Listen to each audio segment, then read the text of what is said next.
Hi, everyone. Welcome to day 12 of my at-home workouts for the COVID-19 social distancing home workout project.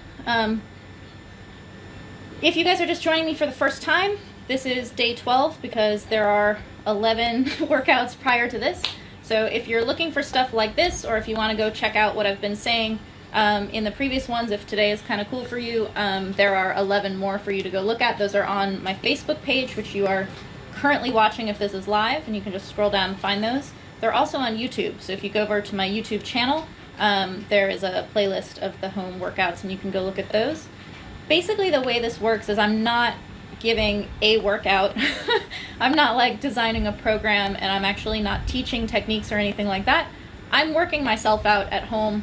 I can't be at my gym. Everything is closed around Thailand. I'm doing social distancing.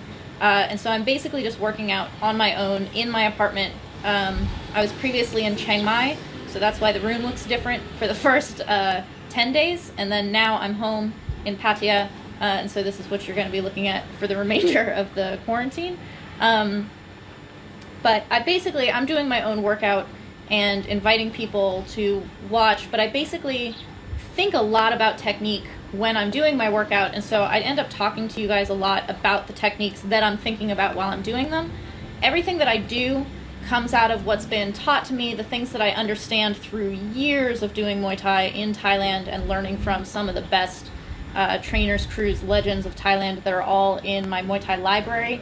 If you're a patron, you can go look at that. If you don't know what that is, check out my Patreon, patreon.com Sylvie Muay, and you can see what that is. But this is basically why I think so much about technique while I'm doing it, is because I have all of these kind of incredible influences, and that's just kind of how I operate, is I think a lot. So I'm going to talk about it with you guys while I'm doing my home workout. I'm doing high repetition, which is something that I've talked about previously, so bear with me if you've been following me, but it's a good thing to remember. And if you're new here, high repetition is really good in my mind because it helps kind of iron out the little edges. It's like sanding paper. It just kind of like works out all the little inconsistencies or things that make it difficult for you to do more than one at a time. Something that Yod Kunpan Sitraikum, who's the elbow hunter of 100 stitches, something that he always had me do is I overturned on my kicks, and he thought it was hilarious, and so he'd make me do like 3 at a time, because if you have to do 3 of something, you cannot overdo any of the movements. And so it was a way to kind of calibrate the ability to use technique that's meant to be repeated, which I think is really, really cool. So that's one of the reasons I do high repetition, is because it kind of like works as a calibration for your techniques. It also makes it so you can't overthink anything, which if you're like me, and I know I am, you overthink things. And if you're doing high repetition, you kind of can't overthink it because you just have to keep going to the next thing. So instead of stopping and obsessing over where exactly the flaw was, you try to feel where the flaw is as it kind of repeats itself. I played violin growing up, and when I was in high school, I was in an orchestra, like a city orchestra, and we had this really interesting conductor who I really liked. His name was Brian, and I'd be sitting there playing my violin amidst the whole orchestra, and you'd see his face kind of change because he would hear someone was a little bit off. Either they were playing the wrong note, like a little off key, or they were coming in at the wrong time. And you would see on his face that he was trying to figure out where it was or who it was, but he didn't stop the entire orchestra in order to figure it out. He was letting the mistake repeat itself over the measures and the bars in order to kind of figure out where it was coming in. So when you're looking at diagnostics for yourself, you have to let the mistake repeat itself. You can't stop every time it happens, because you're actually learning from the repetition of it. So that's one of the other reasons that it's really, really good to do high repetition. I'm doing 500 elbows and 500 knees as the like backbone of my workout. This gets me sweating, which is good. 500 is a nice number. And it's high repetition, and I do elbows and knees. One, because I'm a knee fighter, I am Muay Thai through and through, and I would like to bring more elbows into my arsenal. I noticed maybe a year ago I was doing 1,000 elbows a day, and I noticed that just by doing it every day through the repetition, they became more like readily available. Sorry for the construction, if you guys can hear the construction going on around. it became more readily available. Like I was more able to feel where an elbow would come just as I was doing my other stuff without having to think when would an elbow be appropriate. So that's why I do elbows and knees. And today I'm going to throw in some kicks just because I'd like to. So today I'm going to do a little bit of shadow kicking as well, because in my apartment I don't have anything to kick, which many of you are going to be facing as well. Some people are lucky enough to have some equipment at home, but not all of us do. So yeah, that's my beginning spiel, and I'll get started in a second. But first I'm going to check. You guys are welcome to ask questions, and I'll try to answer as best I can, stuff like that. Or just say hi. That's fun too. I'm going to check.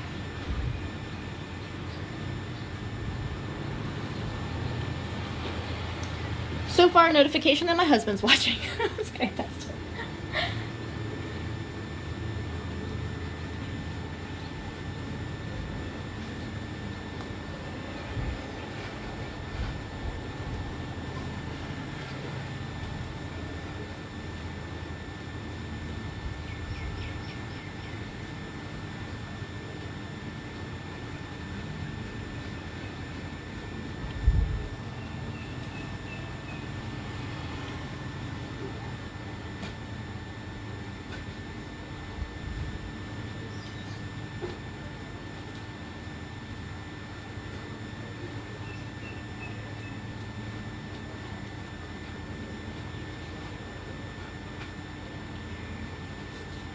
For my knees, if this is your first time watching, I'm doing a combination of Chmuk Pet, Hapalang, and Dieselnoi Chor Tanasukarn knees.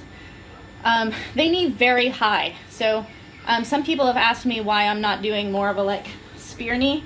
One, because I'm doing it against a wall because I don't have ropes. Dieselnoi and Chmuk Pet taught this as something you can do just holding ropes in a ring. I don't have ropes, so I'm using a wall, so I invented that. Doing high knees against a wall because I don't want to be making contact with a hard wall instead of longer ones, so I can't really do skip knees, so that's why I've chosen them.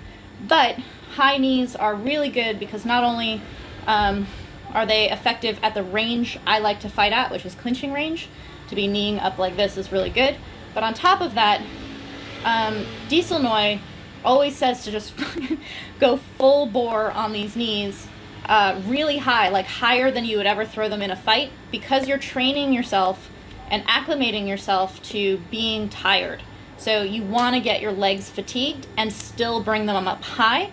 So think of it as like if you've ever had like a boxing coach who, if your jab when you're just generally training is down like this, when you're tired it's going to be down like this. So some people train the jab to be up like this so that when you're tired it's going to come more or less straight like that. That's the same thing with knees, is you want to acclimate yourself to the fatigue and be able to knee high and like into your opponent's solar plexus when you're tired. So that's what's up with these knees.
That's one set.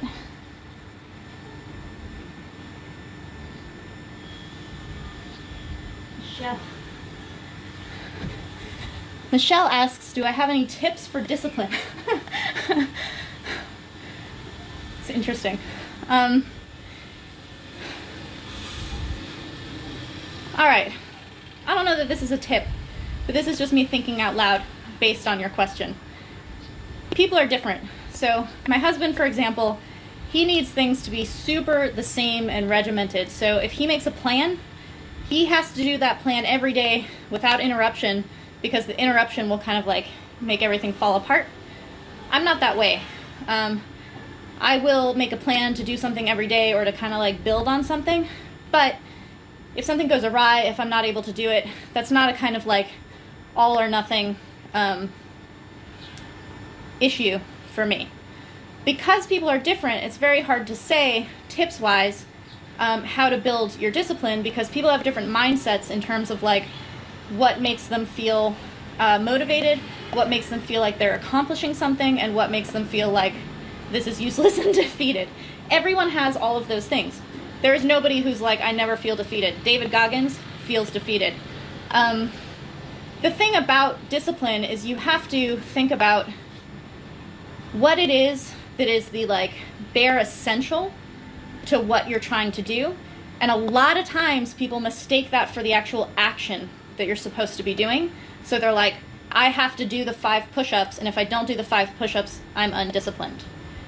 The mistake there is that the reason you feel shitty for not doing the 5 push-ups when you told yourself you were going to do it, the reason you're like, again, when you've like made the New Year's resolution and 5 days into the new year you're not doing it, or something like this, or I don't know, people who are struggling with sobriety and it's this like continuous action kind of thing, is that the act itself is a little bit of a sheet that's been thrown over something, and people don't really realize what the object is that the sheet has been thrown over in order to give it shape.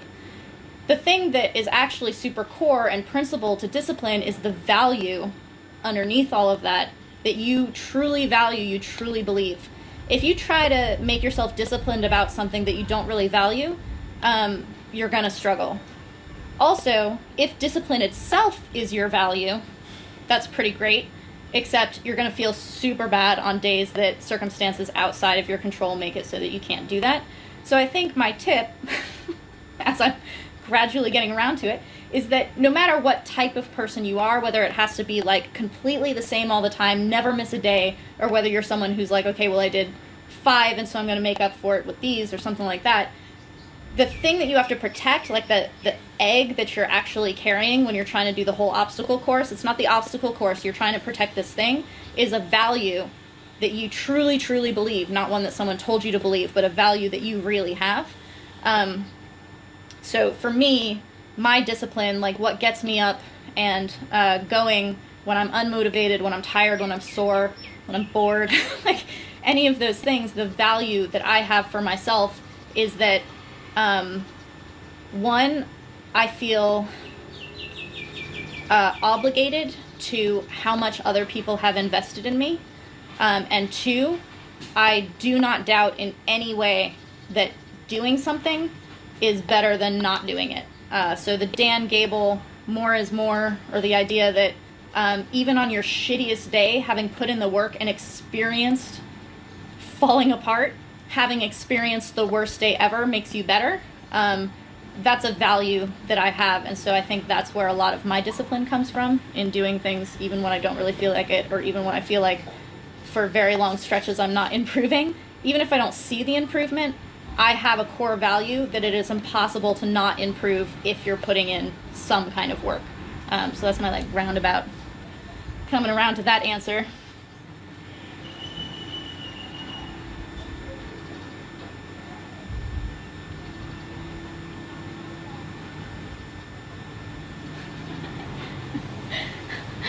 I have a question whether we can get Kevin to do some shadowboxing. If you can get Kevin to even just take a photograph, you've accomplished something. So no, I don't think we're going to get Kevin doing any shadowboxing. He's very camera shy.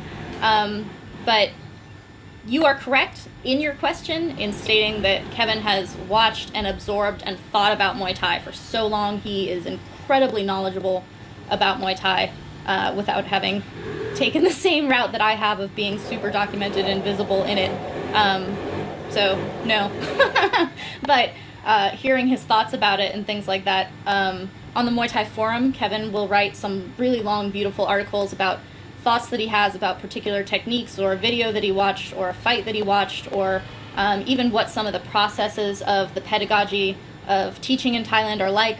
All of those things, to me, are like watching Kevin shadowbox. You can see how he's been absorbing and learning, understanding and theorizing about Muay Thai for years and years and years. So that's Kevin's shadowboxing. That's Kevin's actual fights to me, and they're really cool.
All right. So I said that I was going to do some kicks today. This is something that I learned from Kem. Kem has a gym in the mountains of Korat. It's a beautiful, beautiful gym. Just like totally, if you had one of these like Shaolin fantasies about going and training Muay Thai in Thailand, Kem's gym is kind of that. Kem is in the Muay Thai Library, as well as one of his trainers, Bernung, who's also really cool. Kem taught me this kicking exercise. I don't know. Kem has a way of teaching that has a lot of like drills that are not boring. Like they're totally not taken out of context where you're like, it's not quite a like wax on, wax off where you can't fully understand why you're doing something. But he has a lot of kind of like dipping, moving, symmetry. He's a very well-rounded femur style fighter, which is really cool. He has really good hands.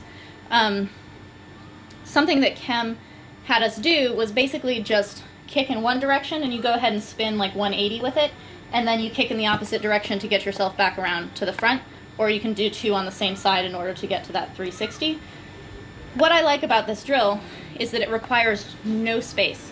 So if you're in a dorm room, like if you're in a tiny apartment, whatever the thing is, as long as you have enough space to whip your leg around, you can do this using both legs without like much interruption, and you don't have to have space to move around the way you would need to like have kind of moving shadow boxing or something like that. So the thing that you're actually practicing is, one, being able to kick out of nothing, because you're not doing footwork, because you're not like moving around in the space, you're kicking out of a standstill, which you might not necessarily find yourself in that much when you're sparring or fighting, but finding where you are so that you're not cheating and always having to have your foot in exactly the same spot in order to throw your kick is interesting to me. And then on top of that, when you have to stay in one spot, you really isolate out balance and consistency in your technique. So the high repetition that I'm doing with elbows and knees, the consistency is not that important. You actually want the errors in order to kind of work your way towards consistency and towards working out those errors. This one, because it's not high repetition, but it's just like the same thing over and over again, you're working on balance and technical form in a kind of like fishbowl type of way. So This looks kind of like this. If I kick here, right, in order to come back around, I kick again with the same leg, or you can do kick, and then I'm going to come back around with kicking on the other side. So you can pick and use both, but basically I'm taking up the amount of space that I could actually kind of do this in my bathroom, other than that my counter is in the way.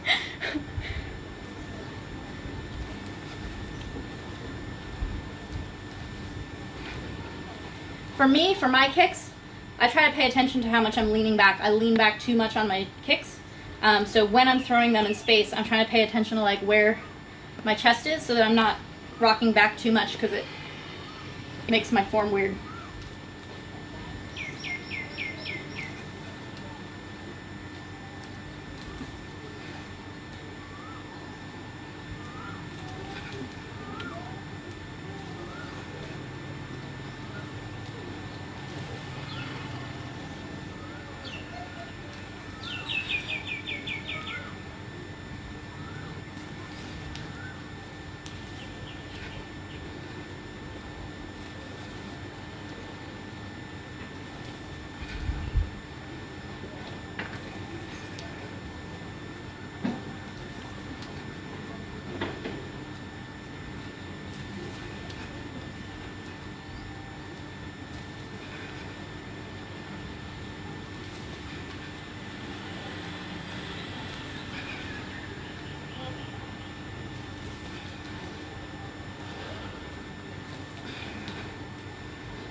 Here's the thing about your lead leg kick. So again, if you guys have been watching me for any of these sessions, I've probably said this before, there are no wrong techniques in the West. Teachers, usually through no fault of their own, have a very narrow stream of what their understanding and experience is, and so they teach within this really, really narrow lane, and they call things that fall outside of that wrong because they've never seen it or they don't have experience with it. In Thailand, the lanes are much wider because people have more experience. They've been exposed to much different, more variety of techniques. And so there's more of an attitude of what makes it wrong is that it doesn't work or that it's not good for you. But there are a variety of techniques in how to do any given thing.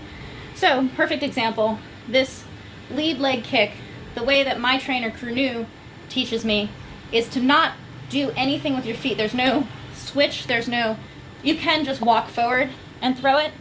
The way he explains it is if your opponent is backing up, so they're moving away from you, that's why you would take one step and kick, is to follow them. If they're coming towards you, they're the one closing the space towards you. So they're moving into your distance, and so you don't want to step towards them, and if you do a gallop, you might give a tell. So basically, as they're moving into your space, or if they're just standing still, you're standing still also, and that leg just whips up. His son, Bank, who fights with Tong Chai Petnungrung, he has an amazing just front left kick that just comes out.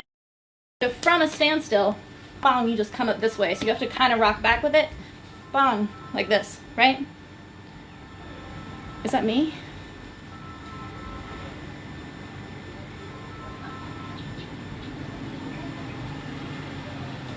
Getting a phone call, it's odd. Okay, so it just comes up like this. With Karahat, he does not like that front kick coming out of nowhere. He likes a gallop.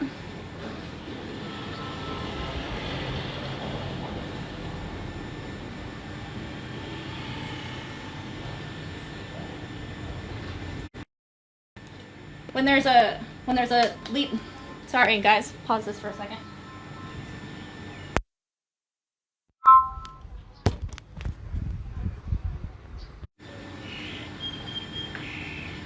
Apologies. Answer the phone that I'm using for this. So, to get back to what I was saying, Krunu teaches it so that as someone's coming into your space, you just throw that kick up out of nowhere. For Karahat, he likes to switch all the time. He says it generates more power, and he's fast enough and can read the opponent's weight coming forward fast enough that he can do this switch and kick in kind of a really fast, remarkable way. Try both. Use both. Become prolific at both. But kind of feel for both of them. Neither is wrong. So if you do it from Krunu's way is here, and you're just bang, and you can come all the way around. in the way I was just doing it, keep your balance. Or if you're going to do it Karahat's way, as someone's coming towards you, you can either take a step back, bang, and you're kind of doing the same thing as crew new because you're not generating a skip, but you're stepping back first, or you can do it full on with the step back. So different ways to look at it. The door frame is in there. Can you unframe it? Huh? The door frame is showing. Okay.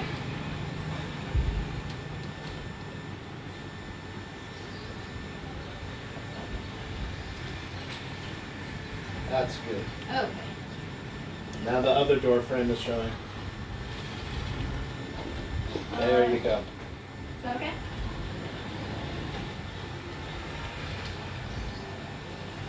No. Is that good? It looks good on my thing. What's showing? This one? That one is showing.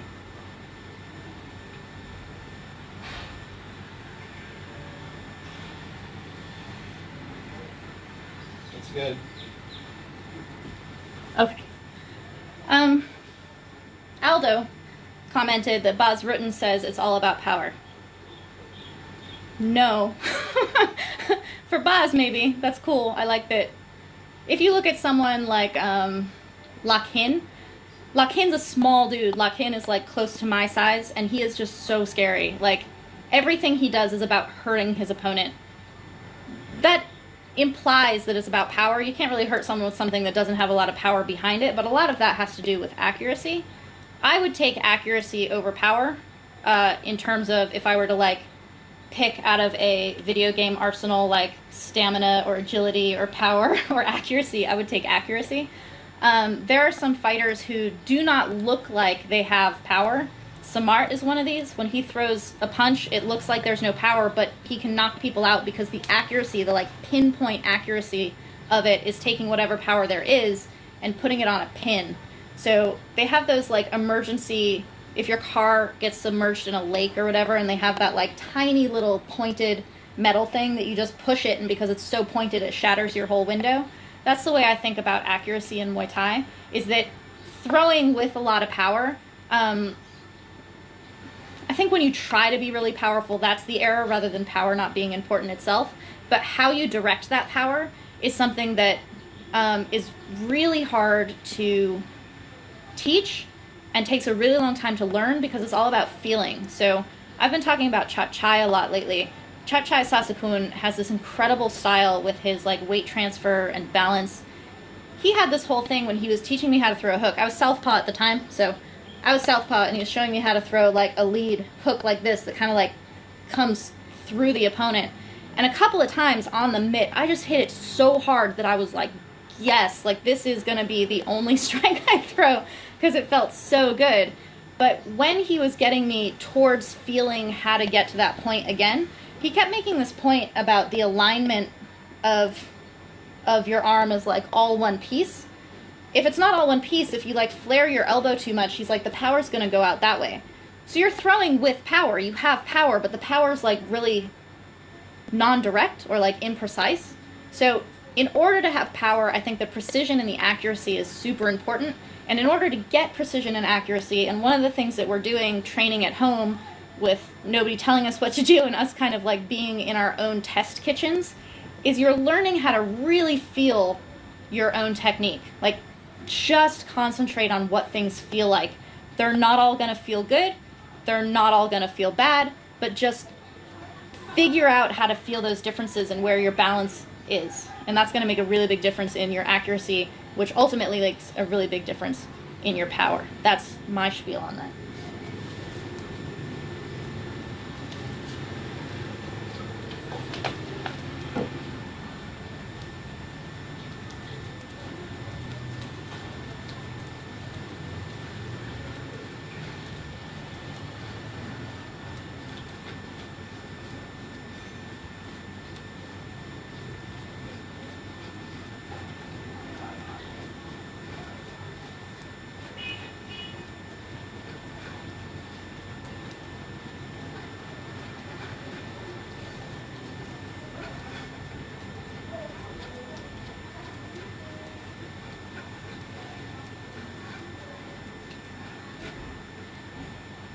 3 people just came to mind when I was thinking about this power thing. Yodkun Pan, Sagat, and Diesel Noi just came to mind thinking about this power thing. It goes like this. Yodkun Pan looks like when he's moving around, he kind of floats. He's very like wispy almost. He has power. Like, he fucking hurts when he's throwing knees on me. Even though he's pulling the power down, it's still like, if you did that 100%, I'd die, because you're doing it at like 30%, and it's terrifying. But when he's throwing his most powerful weapons, like his elbows, or he's coming around the side, the thing that makes it so terrifying is not how powerful it is, it's that the power is in the, like, I could not get away from that, even if I tried. He has this, like, it's in millimeters that you're like, that just came too close. It's like if the blade of something flying through the air just like barely missed you like this because he's demonstrating something so he doesn't hit you. The terror is in how close that came. For me, Yodkun Pan's power, like his amazing superhuman power ability, is these like millimeters of space that he takes. Sagat is the second one. Sagat never hits me that hard, but he hits me so accurately, or like even just doing something slow motion, like he'll just put his knuckle on me to show where to hit and kind of do like a little bit of a gesture towards what it is. He's not throwing with any power at all whatsoever. It's no power is involved in it at all. And the feeling I get, and I'm someone who fights a lot, people who are bigger, people who are trying to hurt me, I've been hurt in fights. I'm not like a sissy about these things. He's barely touching me, and I'm like, please don't ever touch me again. Like, it's so terrifying because of this little, like, the power is in how accurate and close it is. And then the third example being Diesel Noi with his knees. Diesel Noi is like 57 years old. He's gotten in much better shape, actually, since he was coming to my gym for 6 months. He was coming 3 days a week to advise our fighters and kind of help around with the regular training. Diesel Noi is an amazing teacher, and he's really good at breaking down techniques for like how to generate the most power out of them. The thing is, he's not trying to throw with power. Like, he doesn't put power into things. He puts 100% of everything into something, and the power is generated out of that. There are people who have seen him like doing technique with someone else, so they've seen the response from other people, but when they have a full belly pad this big on, and he grabs them and he drives a knee into them, the look on their face of trainers who have trained people bigger than Diesel Noi, heavier than Diesel Noi, people throwing with their full power, like giant, 90 kilo farang or something, they don't get that look on their face that they get with Diesel Noi when he's digging his knee in because of this like blade coming through thing. So I think that the understanding of what power is that power is an effect. Power is an effect on your opponent, and I felt it in a number of different ways with Yodkun Pan's kind of like floaty plastic bag in the wind that just destroys you in his like millimeter thing. Sagat's I'm barely touching you and just please don't ever get that close to me again. And then Diesel Noi's like, people cannot believe how anyone in the Golden Age survived fighting him for real because he's so painful now through belly pads and things like that. Power is just this like, it does not come from trying to be powerful. Do not try. It's that Yoda thing. Do or do not, but do not try.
Swatika Pota. So Pota is watching. Pota is also known as Tanadet Torpran 49. He's an amazing fighter. He just retired very recently. He's very young. He's in the Muay Thai Library teaching me his long clinch. The long clinch is like this. He is incredible. Lots of people use the long clinch as like a transitional position. Tanadet turned it into its own art form. It's incredible. He's at the PM gym up in Chiang Mai.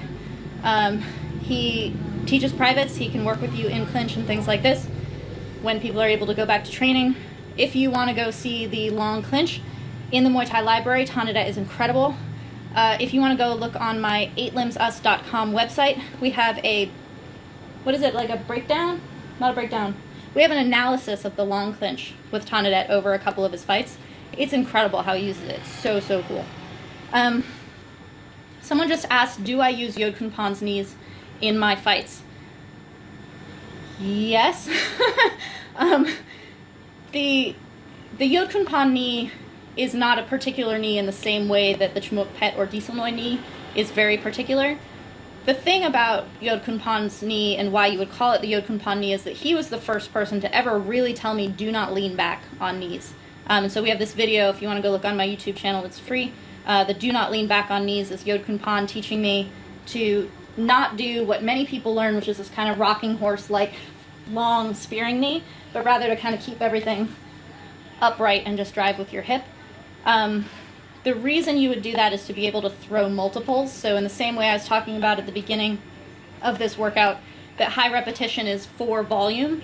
It's for being able to throw many of a technique at a given time. That's why you don't lean back on knees as a knee fighter.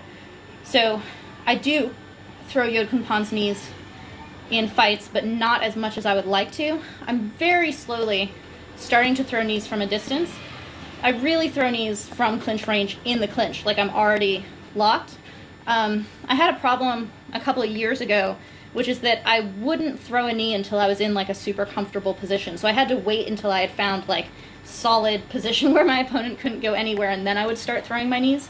I think by using that initial recognition of not leaning back on knees and the high repetition theories that I learned from Yod Kun Pan, and all of the different knees and techniques that I've been developing over the years since then, I'm starting to use my knees from longer ranges, but I do not have to find that like, okay, now I'm on solid ground and now I can throw my knees. I'm starting to throw my knees from far more uncomfortable angles and distances and like not having to lock down yet. So I would say that that is a Yod Kun Pan knee because of all of the values that go into that equation, but they're not like his particular knee in terms of like drawing it on a blackboard kind of thing. So that's how I answer that question.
So something that I was saying earlier is that Chmukpet and Dislonoy's knees, the ones that I'm doing on this board here, doing them against the wall, one of the reasons you want to make them really high is to induce fatigue and then do them under the conditions of fatigue. If you meet Dislonoy for even 5 minutes and he's talking to you about fighting, he will tell you that of all the styles of Muay Thai, of every single style there is, Muay Khao gets the most tired. So we have to be tired in training all the time in order to prepare ourselves for being tired in a fight and still being able to bring everything out.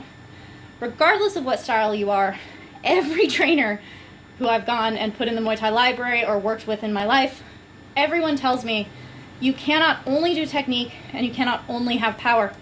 Power meaning like energy, like conditioning. If you don't have technique, you're going to use your power too much and get tired.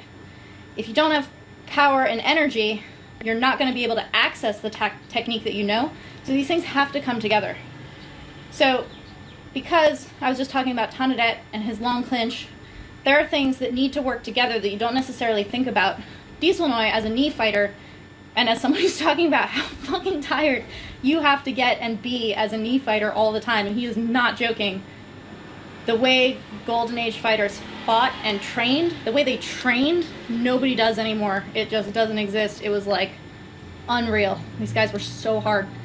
The thing about his talking about the strength in the legs is that it's basically your base, like everything comes out of it. So Thanadet and his long clinch, he gets his head up under here to like break your posture so that you lose a lot of your own power, because when your head comes offline, you naturally lose a lot of the power that's in your body. If I can stand like this, I'm super solid. Like, you can't knock me over. It's hard to turn me. I can balance myself like this. If you even just turn my head like this, I've lost a percentage.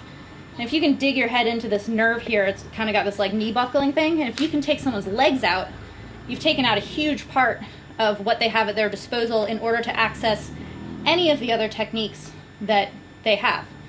So one of the cool things about knee fighters is that because we swim in the deep waters of fatigue, and everyone knows that you have to have conditioning in order to have access to your technique, if you have an incredible femur fighter like Samart, Silipatai, Karahat, any of these people, if you get them tired, all of a sudden they're not so fancy. They lose access to a lot of the techniques that they have to stay away from you. So getting someone tired and dragging them into that fatigue that Muay Khao fighters are used to is something that's really important for you to address in your training if you're going to be a forward fighter. Even though Thanadet is putting his head under here to break your posture and kind of weaken you, and it looks like everything in the long clinch comes from up here because you're like locking the person out and they can't get you off, the true magic to his ability to use the long clinch in extended stretches and just totally making his opponents unable to do anything comes from his legs.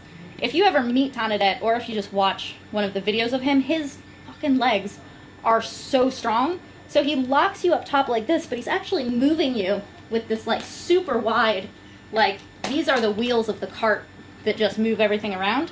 So in terms of any Muay Thai style, but especially powerful Muay Thai styles that are not like, trying to stay away all the time, it's in the legs. Never, ever, ever skip leg day. By leg day, I don't mean that you have to be doing like power squats and things like this, but running, high repetition, knees, things like this, like you just want solid, powerful legs. These are like not the vanity muscles. These are the muscles in Muay Thai that are like gonna get the gamblers to put all their money on you.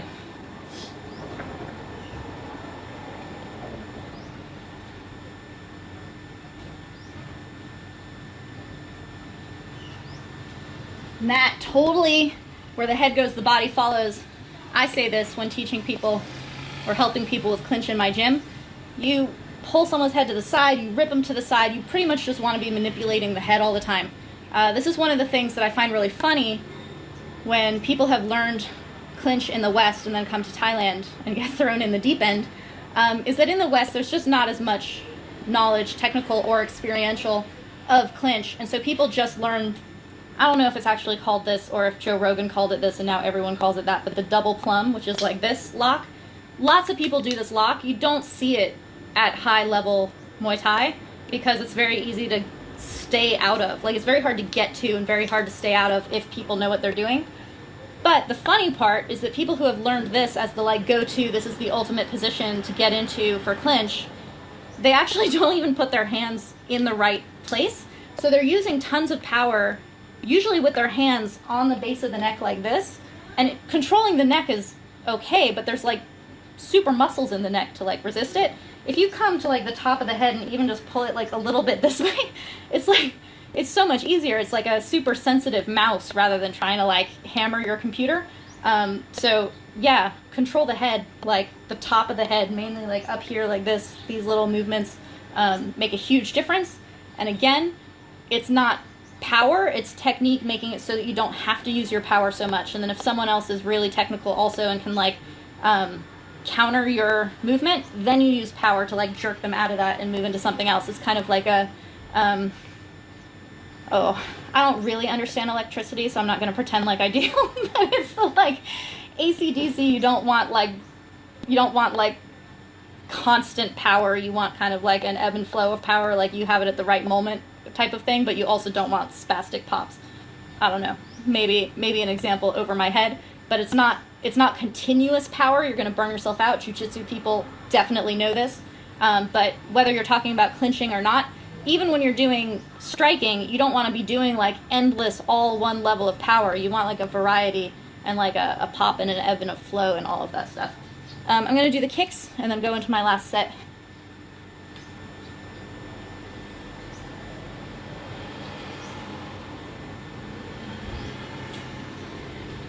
Just to answer Aldo real quick, do I condition my shins and my elbows? Yes, but not the way that you're thinking. I don't do anything that is, this is now conditioning something. They're conditioned by kicking things and elbowing things. So when I started doing a lot of elbows on the bag, I was like ripping my skin. My elbows were very sore. It's the same thing when you first start kicking. If you have like soft pads where you come from and then you go to a gym that has hard pads, it takes a while for you to kind of level up into that other hardness. But there's no like, I am now conditioning my shins, I am now conditioning my elbows. The conditioning takes place by doing the thing that you're using it for. So it comes from kicking and it comes from throwing elbows. You don't have to do anything special in order to do that. My shins are fucking solid. My shins are really good. I have never done anything special to condition my shins. It just comes from kicking a lot. And when I fight and there's the shin clash, I can tell I've won that all the time in terms of my opponents not wanting to kick me again. It definitely hurt them more than it hurt me. And there's no like, I specifically conditioned my shins. It's just from kicking things and kicking hard bags and pads over the years and things like that.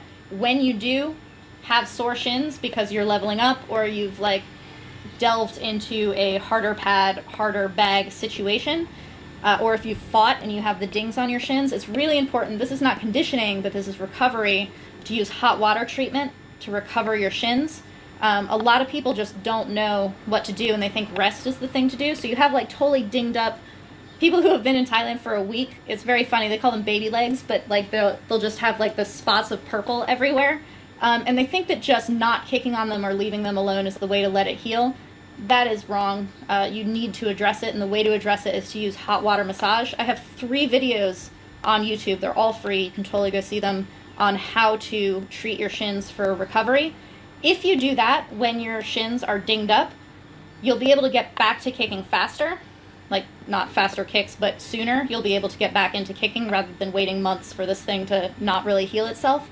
And when you get the blood flowing, it's going to be making these like micro damages that your body is healing. And I think in that process, it helps with the toughening of the skin and the like tissues and things underneath. I'm not a doctor. I'm saying that because that's what it seems like to me. But I think that the more you use active recovery for that process, that is what the I am purposefully conditioning is, rather than like banging it with bottles or sticks or something like that. Kicks. I forgot about my kicks.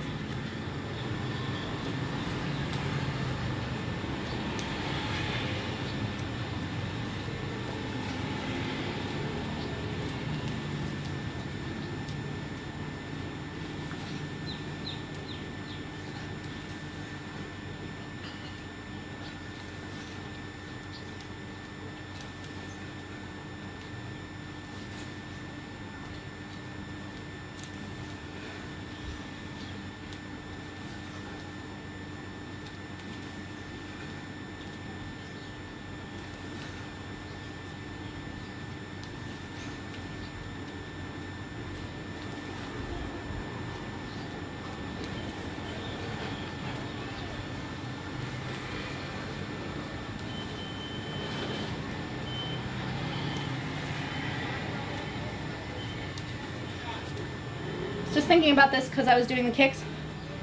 Again, different ways of doing things, different schools of thought. Some teachers will have you throw your arm in order to generate the torque on your kick like this. Others will have you leave it out in your opponent's face as a block. Try both. Figure out what differences they make to do both. I was getting sloppy with my hand. I wasn't actually doing either, which is what made me think of it. So try a, what is the word I'm thinking of? You're doing it on purpose, right? Like, I'm going to try this one and I'm going to try this one, rather than just like, I don't know, that's what my arm does. So try both. So if you're going to be throwing it down, try really throwing it. And then if you're going to be keeping it up, try really keeping it straight. See what each of those feels like.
All right.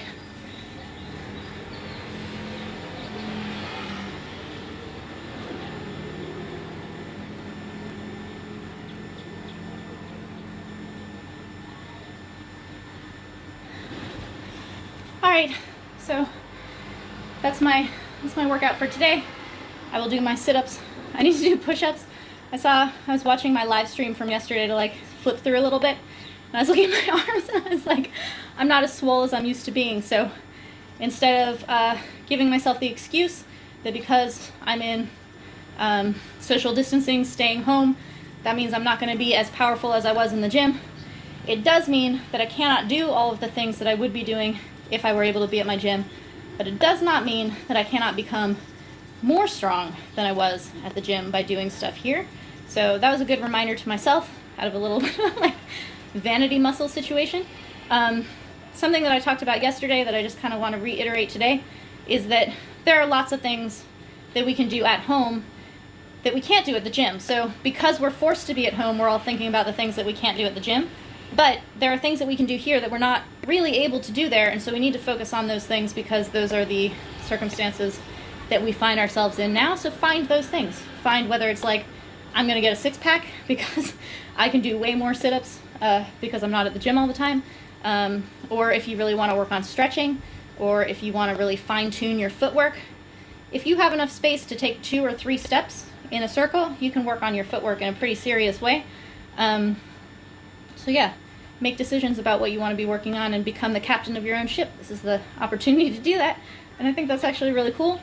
And once you get good at doing that, because we're all in this situation for a while, take that same thing that you are self-directed and understanding yourself and understanding your own balances, and you can take that, because it's blooming here, and you can take that into the gym. When we all get back to the gym, you'll be much, much, much better for it. It will have been like you went to ninja camp or something, which is pretty cool.